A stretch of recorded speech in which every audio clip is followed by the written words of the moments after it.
Tupac Amaru Shakur was in perpetual motion. I admire the work ethic. Did 24 tracks in less than 2 weeks. You can mix it later and have niggas that love being in the studio all night, just add the drum beat and shit. Get that beat popping, throw them niggas on the track, do it, put it down. That's when it's fresh, that's when it's good. He was one of the most prolific artists that ever lived. When it came to pure output, nobody in the game came close. And while most of us will never reach even a fraction of what he built, there are things buried in the way he operated that most people missed.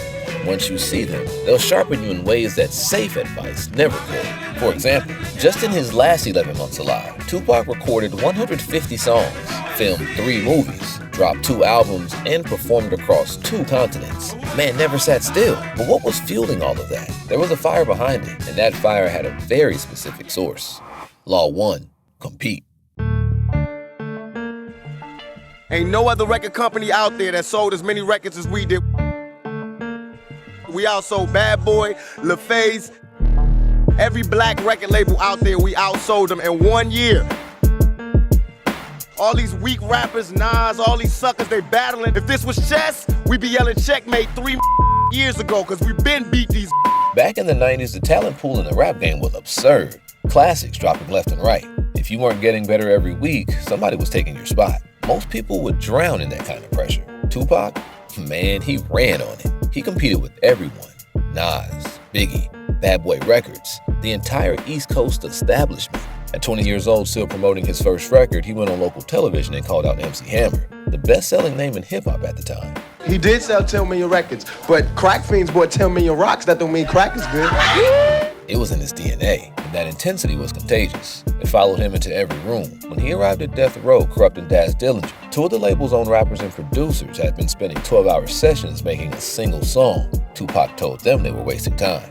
And it was like Tupac, like, man, if y'all in there for 12 hours and you ain't made about 8 records, bullshit. I'm like, damn. And just like that, the pace of the entire building changed. He raised the temperature just by walking in. And I mean that literally. His engineer Tommy D said that Tupac used to turn the air conditioning off in the studio and make it hot like prison. He'd want to turn the air conditioning off and make it hot like prison and just totally get into it. Think about that. The man wanted the room to feel like a cell. That was the atmosphere. That's how he liked it. It wasn't a peace, love, and happiness vibe. It was more of get the job done, you get it right, you're concentrating. It's like pro sports, you're not, you know what I mean? Tupac walked into the studio like Mike Tyson, deep in fight camp, hot, grinding, preparing to rip somebody's belt away. And everybody in that room either kept up or got out the way. I didn't know his work habits, right? When we finished the first track, I was like, great, I can take a break. I walk in, Tupac looks at me and throws his book at me with lyrics and was like, you motherfucker, if you ever leave this studio again, I'm gonna kick your fucking ass. And I'm like, dang. That's what real competition does to your output. Not journaling about personal growth, having actual faces across from you, names you refuse to lose to, people winning in territory you consider yours. And the thing is, you don't have to manufacture that. You just have to stop pretending it doesn't exist. That rivalry you feel towards somebody in your field, that person whose work keeps you up at night, that's not a character flaw, that's fuel. Use it. In 1898, a psychologist named Norman Triplett noticed that cyclists rode faster when another cyclist was in the lane next to them. Not racing a clock, just a body next to them. That one observation launched an entire field of research. And what they found since is simple. A specific rival, a face, not a concept, activates a gear that no abstract goal will ever reach. Tupac ran on this instinctively. You don't need an enemy. You need someone whose work won't let you sit still, and an environment where the pace around you forces you to keep up. But competition needs fuel, and the fuel Tupac was running on came from a place most people would rather not talk about. Law 2, channel the negativity. Anytime it's a role for a young black man that deals with pain, that's my role. I'm made for that role. Tupac grew up channeling negativity. He was 15, no father. His mother was struggling with addiction. That's what the art school in Baltimore was. Poetry, dancing, acting. Every one of those art forms gave him the same thing, a way through. But music? That was the only one where the pain actually left his body when he was done. All my songs deal with the pain that I felt from my childhood. That's what makes me do what I do. Pain comes in, work comes out. By the time he had a record deal, that was the only way he knew how to operate. And here's where it gets really interesting. Because what happens when you take that away? In 11 months locked up at Clinton Correctional, Tupac read a ton of books. wrote an entire autobiographical screenplay. But songs? One. One in 11 months. Prison kills your spirit. There is no creativity. As far as me, it just killed my spirit. I couldn't write. But the creativity didn't die. The exit got blocked. He could read, he could write about his past. That was survival. The only thing that actually channeled his pain. The music? Prison shut that down. He'd been shot 5 times, convicted for something he said he didn't do. Locked in a cell at 23, alone. The rage, the betrayal, watching his rivals win from behind bars. All of it with nowhere to go. And that's the thing about pain when you can't get it out, you know? It doesn't fade, it just builds. 11 months of that. Then on October 12, 1995, Suge Knight posted his bail. Tupac flew to Los Angeles, and that night, he went straight to the studio. It was like if somebody had took a balloon and just kept blowing air in it, but never tied it off, just kept blowing air in it. That was him sitting in jail. And then when they let that nigga out, they let the air out. 12 hours a day, every day, until people around him literally started passing out. I've been in the studio since the day I got out, about 12 hours a day. Up until they kicked me out, it'd be dark and everybody got to go to sleep. Well, people be passing out, so I'll be like, okay, I guess we got to go home now. Then he came back early in the morning and did it again. It was the only place where his pain, his anger, his negativity could be processed. Doing this just for what the music is, preventing my anger.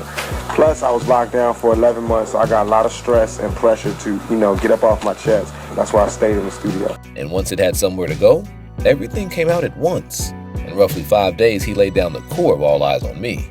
27 tracks, a double album. I think he came out of jail on a Thursday or Friday, and by like Monday or Tuesday, All Eyes on Me was done. He described once what it took to finish the song. I wrote only one song in jail. Everything else I wrote while we sat up in here drinking Budweiser. And after the Budweiser was gone, we had a song usually. Snoop was there for all of it. And the way he describes it, you can tell he still can't wrap his head around what he saw. He worked like a fucking racehorse. Like, the way I work now, I ain't half as what he is. Like, here Usain Bolt, I'm like Carl Lewis.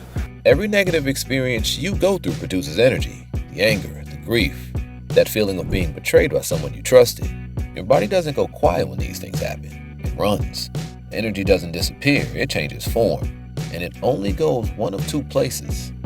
In 1986, a psychologist named James Pennebaker tested this. He asked people to write about their worst experiences, 15 minutes a day, 4 days straight. The group that got it out visited the doctor at half the rate of those who held it in. Tupac didn't process the pain and then create. He created. And that was the processing. I figured this would be the best way to really vent it instead of paying some psychotherapist like $50 million. I just went to the studio. It's cheaper.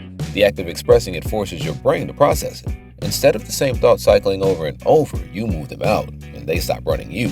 But that kind of intensity can only last so long unless you know how to manage it. Law 3. Rotate the pressure. On a typical night at Can-Am, Tupac wasn't working in one studio. He was running between all of them.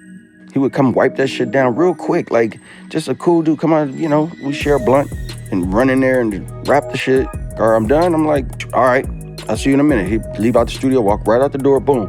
Go around to Studio B, start working with Johnny J, go in there and do How Do You Want It. Dre sent me the data California Love, like, let me see what this sound like up front. California Love, made between rooms. Then he'll come back in there with me and we'll do another song. 3 producers running simultaneously, tracks being built in parallel, and Tupac rotating between all of it. That looks like chaos from the outside. From the inside, it was a system, and one he explicitly taught to the people around him. I thought that, if I rap on this, Dad's got to lay his verse. We got to have a finished song when we leave, and that's all we need for the day. Tupac is like, bullshit. He's like, you ain't got to complete them, nigga. You just lay one verse on this one, lay a hook on this one, then you go to this other one. And I was like, oh, shit. I never thought of it like that. Nobody had. That was the whole point. Like, man, spread this shit out, man. I was like, you right. When the resistance hits, you don't stop. You redirect. Same intensity, just a different part of the project. The energy stays alive because you keep it moving. I did my whole album like 3 songs a day because I was just laying it, rocking it, then getting off. He never let himself sit on one track long enough to stall. Every time he stepped away from something and came back, he saw it with fresh eyes. And every time he moved to the next track, he carried momentum from the last one. In 2017, researchers at Columbia Business School gave people 2 creative tasks. One group finished task A before starting task B. The other group switched back and forth between them both. The group that switched outperformed the group that didn't. Every time. The reason? Cognitive fixation. Stay on one thing too long and your brain locks into one approach. Like a saw stuck in the same cut. You shift the angle, it starts moving again. Switching breaks the lock. Tupac didn't need the research. He just called it, spread this shit out. He never left the building. He changed rooms. You don't step away from the project, you rotate within it. But there's still one thing that can still kill all of that momentum, and it's the most natural instinct any creative person has. Law 4, don't look back. At Death Row, there is a ritual every other artist follows. You finish a track, you play it back. You listen, you adjust. You listen again. Sometimes you listen all day. Snoop described how it worked under Dr. Dre. We're gonna be in the studio. He got one beat playing, and we're gonna write to this one beat all day till we make a hit record. When we do a song with Dre, if we finish with it, we listen to that motherfucker all day. Everybody come in and we play that motherfucker. Put it in the car, we listen to it. Take it to the house, we listen to it. And then we come back and do a song maybe a week later. That was the standard. That was how records got made. Tupac didn't do any of that. He would never, most people would come in the studio, hey, let me hear my last 8 songs I did. He never even wanted to hear the shit back. He would never ever request, hey, let me hear that song. And he'd never say nothing like, hey, you know, that mix ain't right or that shit. He didn't give a crap about that. All he cared about, like he said to me once, just put my vocals real loud and turn the drums up and I don't give a shit about anything else. 3 songs in an hour? Never listened to a single one. 3 songs, he ain't listened to none one of them. And that sounds reckless. It sounds like a man who doesn't care about his craft. But listen to what the people around him actually observed. His trumpet player Willie Waldman put it this way. Pac, like the flow, you necessarily didn't have to have the perfect part, but if it flowed right, you were cool. And they moved on. Flow. That's the word. What Tupac protecting wasn't sloppiness. It was the feeling that lived inside the first take. The raw thing that came out of him in the moment. The anger, the pain, the energy from everything we've already talked about. That was in the first pass. Going back to fix it, polish it, tighten it up, that's where the feelings die. Every revision sands off a little more of the heat. And if you've ever gone back to rework something you were excited about and watched the excitement drain out of it with each pass, you know exactly what he was avoiding. Tupac understood that instinctively. The first take had the truth in it. Leave it alone.